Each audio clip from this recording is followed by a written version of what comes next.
Ézéchiel chapitre 33. La parole de l'Éternel me fut adressée en ces mots. Fils de l'homme, parle aux enfants de ton peuple et dis-leur. Lorsque je fais venir l'épée sur un pays, et que le peuple du pays prend dans son sein un homme et l'établit comme sentinelle, si cet homme voit venir l'épée sur le pays, sonne de la trompette et avertit le peuple, et si celui qui entend le son de la trompette ne se laisse pas avertir, et que l'épée vienne le surprendre, son sang sera sur sa tête. Il a entendu le son de la trompette, et il ne s'est pas laissé avertir, son sang sera sur lui, s'il se laisse avertir, il sauvera son âme. Si la sentinelle voit venir l'épée et ne sonne pas de la trompette, si le peuple n'est pas averti, et que l'épée vienne enlever à quelqu'un la vie, celui-ci périra à cause de son iniquité, mais je redemanderai son sang à la sentinelle. Et toi, fils de l'homme, je t'ai établi comme sentinelle sur la maison d'Israël. Tu dois écouter la parole qui sort de ma bouche et les avertir de ma part. Quand je dis au méchant, « Méchant, tu mourras », si tu ne parles pas pour détourner le méchant de sa voie, ce méchant mourra dans son iniquité, et je te redemanderai son sang. Mais si tu avertis le méchant pour le détourner de sa voie, et qu'il ne se détourne pas, il mourra dans son iniquité, et toi, tu sauveras ton âme.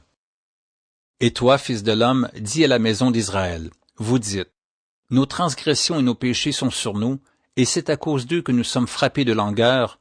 Comment pourrions-nous vivre? Dis-leur, je suis vivant, dit le Seigneur l'Éternel, ce que je désire, ce n'est pas que le méchant meure, c'est qu'il change de conduite et qu'il vive.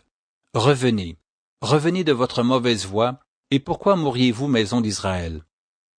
Et toi, fils de l'homme, dis aux enfants de ton peuple, la justice du juste ne le sauvera pas au jour de sa transgression, et le méchant ne tombera pas par sa méchanceté le jour où il s'en détournera, de même que le juste ne pourra pas vivre par sa justice au jour de sa transgression.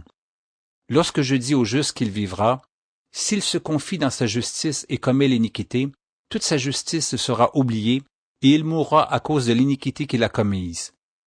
Lorsque je dis au méchant, tu mourras, s'il revient de son péché et pratique la droiture et la justice, s'il rend le gage, s'il restitue ce qu'il a ravi, s'il suit les préceptes qui donnent la vie, sans commettre l'iniquité, il vivra, il ne mourra pas. Tous les péchés qu'il a commis seront oubliés, il pratique la droiture et la justice, il vivra. Les enfants de ton peuple disent, la voie du Seigneur n'est pas droite, c'est leur voie qui n'est pas droite. Si le juste se détourne de sa justice et commet l'iniquité, il mourra à cause de cela. Si le méchant revient de sa méchanceté et pratique la droiture et la justice, il vivra à cause de cela. Vous dites, la voie du Seigneur n'est pas droite. Je vous jugerai chacun selon ses voies, maison d'Israël. La 12e année, le 5e jour du 10e mois de notre captivité, un homme qui s'était échappé de Jérusalem vint à moi et dit, la ville a été prise. La main de l'Éternel avait été sur moi le soir avant l'arrivée du fugitif, et l'Éternel m'avait ouvert la bouche lorsqu'il vint auprès de moi le matin. Ma bouche était ouverte, et je n'étais plus muet. Alors la parole de l'Éternel me fut adressée en ces mots. Fils de l'homme, ceux qui habitent ces ruines dans le pays d'Israël disent, Abraham était seul, et il a hérité le pays. À nous qui sommes nombreux, le pays est donné en possession. C'est pourquoi dis-leur, ainsi parle le Seigneur l'Éternel. Vous mangez vos aliments avec du sang, vous levez les yeux vers vos idoles, vous répandez le sang. Et vous posséderiez le pays? Vous vous appuyez sur votre épée, vous commettez des abominations, chacun de vous déshonore la femme de son prochain. Et vous posséderiez le pays? Dis-leur. Ainsi parle le Seigneur l'Éternel, je suis vivant.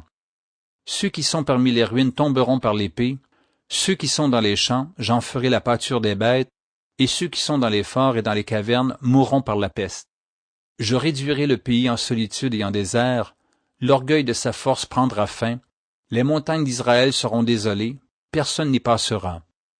Et ils sauront que je suis l'Éternel, quand je réduirai le pays en solitude et en désert, à cause de toutes les abominations qu'ils ont commises.